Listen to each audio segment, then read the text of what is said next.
Dans la vidéo, je partagé avec nous hier, là, moi, dit nous Donald Trump prend décision pour l'imposer tarif 25% sur Canada avec Mexique et puis 10% sur la Chine. Donc, tout produit qui a sorti dans le pays, ça a une augmentation de tarif de 25% pour Canada avec Mexique et 10% pour la Chine. Nous avons questionné pour qui ça Canada et Mexique qui soi-disant des pays en 25%, tandis que la Chine, les mêmes, c'est 10%. Et nous avons raison. Donc, si vous avez raté vidéo ça, nous invitons à regarder.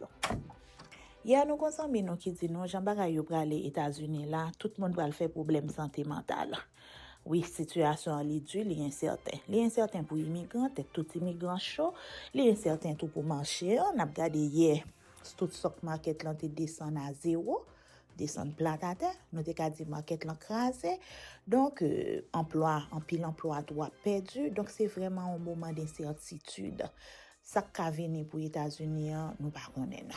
Mais nous là n'a suivre sauf que nous songeons matin Luther King te dit et dans moment controversé, dans moment incertain, c'est le ça ou même ce sont grands hommes, ce sont grandes femmes, c'est le ça ou même on doit résister et on doit prendre le meilleur de lui-même. Je ne dis pas qui te me dit non, la Chine lui-même lui répliquer. Pendant que Donald Trump lui mettait en pause, ça c'est nouvelle du jour, faut nous commencer à habituer à ça. Jeudi on a une nouvelle, demain on a l'autre qualité nouvelle. Samedi soir tout le monde a dormi avec tarif 25% Mexique avec Canada. Hier lundi on a soir on a dormi, Donald Trump l'a mis sous pause pendant 30 jours parce que les soi-disant joint un deal pour Mexique va envoyer 100 000 agents et sous frontière là. Et pour Canada, nous par contre qui ça qui sorti dans deal là, mais nous connaissons Justin Trudeau lui même tout le mettait 25% sur produit qui sorti aux États-Unis et puis il y a une campagne qui déclenche Canada pour suspendre utiliser produits qui sorti aux États-Unis pour plus consommer local. Donc on rencontre une conversation qui était gagnée entre les deux dirigeants des pays soi-disant amis. Donc on deal qui joignent, ils font camper. En fait monsieur Trump il dit il camper sous tarif là pour 30 jours. Donc il ba 30 jours pour rattraper pour prouver tête. Mais en attendant lui-même président Xi Jinping en Chine, il imposé Trump te met 10, lui-même il mettait 15%. Qui ça va gagner comme retombée? On est entré dans la cuisine là, presque tout produit que on peut utiliser, appliances et appareils électroménagers, etc. Téléphone qui n'en même dans mon machine, en pile computer, ordinateur, monde qui fait et vidéo, content creator, lumière, presque tout ça n'a pas utilisé. Même un petit jouet n'a pas acheté pour petit monde non.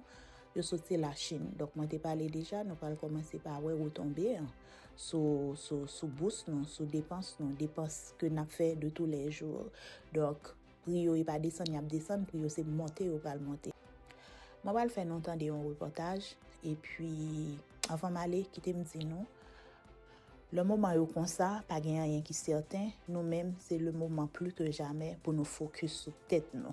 Parce que distraction est au top et monsieur enlevé chaque jour les bonnes distraction. Hier moi t'ai dit non, USAID défermé et même hier l'entour Elon Musk à travers gouvernement et direction Dodge que les gagne et pour lui-même pour les assurer efficience dans l'état, il gagne contrôle trésor, toute information qui allait dans trésor. Bref.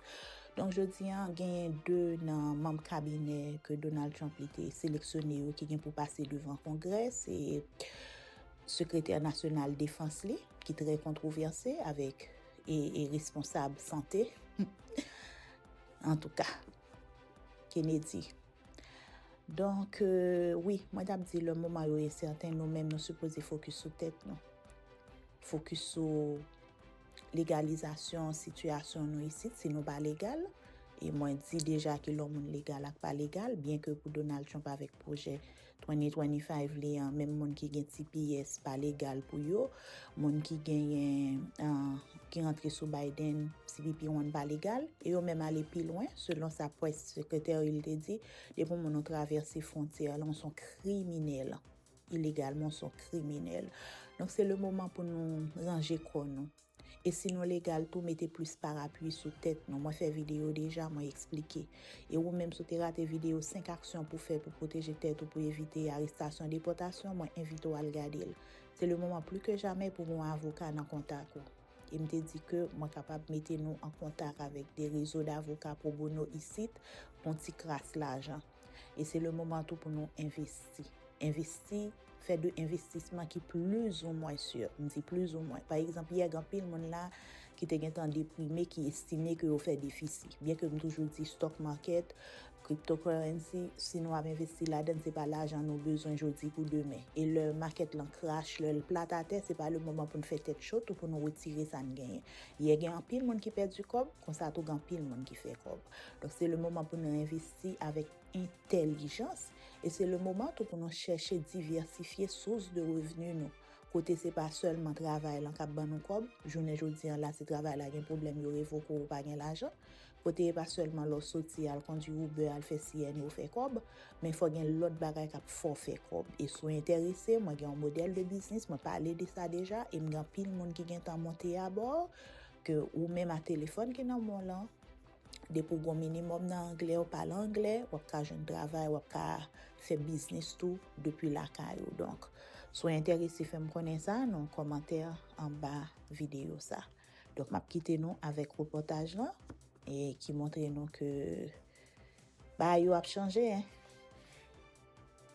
The president agreed to pause 25% tariffs on imported goods from Mexico. In response, Mexico's president agreeing to send 10,000 of her nation's troops to the U.S.-Mexican border to crack down on drug trafficking. President Trump spoke on the deal earlier from the Oval Office.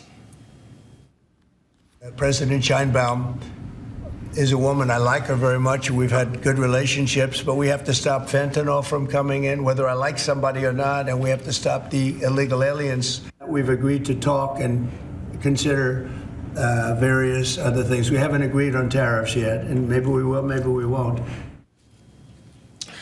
The president's 25% tariff on Canada and 10% tariffs on China are still expected to go into effect tomorrow. But the White House says that President Trump began speaking with Canadian Prime Minister Justin Trudeau about an hour ago. And so we'll see how that plays into this conversation. But for more, I want to bring in ABC News' White House correspondent Karen Travers live from the North Lawn. And Karen, listen, we understand that potentially this conversation with Justin Trudeau is still ongoing. And so we don't quite know what's happening there. But walk us through the conditions of this deal that Trump made with Mexico's president, Claudia Sheinbaum. Yeah, they had a phone conversation earlier that the president described as a very friendly conversation. And he was essentially claiming a victory on this by announcing that the Mexican president had agreed to send 10,000 troops to the U.S.-Mexico border, which the president said would be used to stop the flow of fentanyl across the border, the flow of drugs, as well as migrants. You know, the president, though, also made it very clear in questions with reporters in the Oval Office earlier today, Alex, that this is very much just a pause, and that he is looking to see what Mexico does now over the next several weeks to determine whether or not that those tariffs would go into effect. You know, he was asked about this and he said, you know, maybe we will, maybe we won't. It's not clear, though, what metrics he is going to be judging the Mexican government by and what he is exactly looking for. I asked Press Secretary Caroline Leavitt in the last hour, you know, what type of thing is he expecting to see? And she said she's not going to get ahead of negotiations or conversations that he is having with the Mexican president, and also conversations that the secretaries of state, treasury, and commerce will be having over the next several weeks with Mexican government officials. But they were very clear that right now they're looking for two broad things: stopping the flow of migrants and stopping the flow of drugs. But Alex, I think in a couple of weeks it's going to be notable to see, you know, do they do what the president wants? He's certainly left it very open-ended that these tariffs could still go put in place on Mexico. Well, and Karen, you were talking about them being very clear about Mexico, but it was a little unclear about what the president was seeking from Canada, right? I mean, we got a little bit of a telegraph. He mentioned banking and a drug war. Yeah, he talked about U.S. banks not being able to do business in Canada. And, we're still looking into some of the specific details of that. There are big U.S. banks that do business in Canada. The president also had said earlier, we don't need them for cars, talking about Canada. We don't need them for lumber. We don't need them for anything. So if you look at the phone call he had with the Mexican president, essentially there was an obvious off-ramp there, something that she could offer the president and say, we're going to send these troops to the U.S. southern border. And that is something he could say, great, now let's talk about what happens next with this, the tariffs. The Canadians don't have a similar thing that they could offer right now. The flow of fentanyl across the northern border, even the flow of migrants, very different than what you're seeing at the southern border. So it is just not clear from conversations with White House officials what it is that Prime Minister Justin Trudeau could offer President Trump to get his tariffs on Canada on pause right now. Well, and Karen, we know that these tariffs are often a negotiating tactic for President Trump.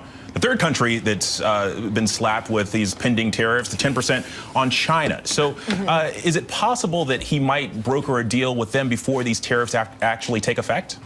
Possible, but it's not clear that any negotiation is taking place in the just a couple of hours until those tariffs are set to go into an effect. We did know about the conversations that he had planned today with the leaders of Mexico and Canada. He teased that last night. He did say today in the Oval Office that there will be conversations taking place with Chinese officials soon, in the next couple of days, but it's not clear if those conversations then would be after the tariffs go into effect or how that would play out. But again, that's another important part of this story, too. There's been so much focus on the neighbors to the south and north, but these tariffs also would go into effect on China as well. All right, Karen, and one more for you. I'm going to switch gears, and I know you're well equipped to talk sports with me. We've got the NHL champion, Florida Panthers at the White House. Tell me, what's going on right now? You're picking the one sport, Alex, that I cannot talk to you about, but this is the first sports team that is coming to the Trump White House, Trump 2.0. He often enjoyed these the first time around. He often kind of tussled with some sports teams, even uninviting some of them after they won championships, including my Philadelphia Eagles after their Super Bowl. But this is notable, the first team to make a visit after winning a championship, the Florida Panthers here, a hockey team, after winning the Stanley Cup. Alex, I'll give you a little bit of data, though. I went and looked at their roster, 21 players on the roster, 7 of them are Canadian. So interesting, given that the last hour he was having that potentially tough conversation with the Canadian Prime Minister. Yeah, interesting indeed. I see a lot of red ties there as we're looking at a live look at the president greeting the Florida Panthers there. Karen Travers, thank you as always, and good luck next week.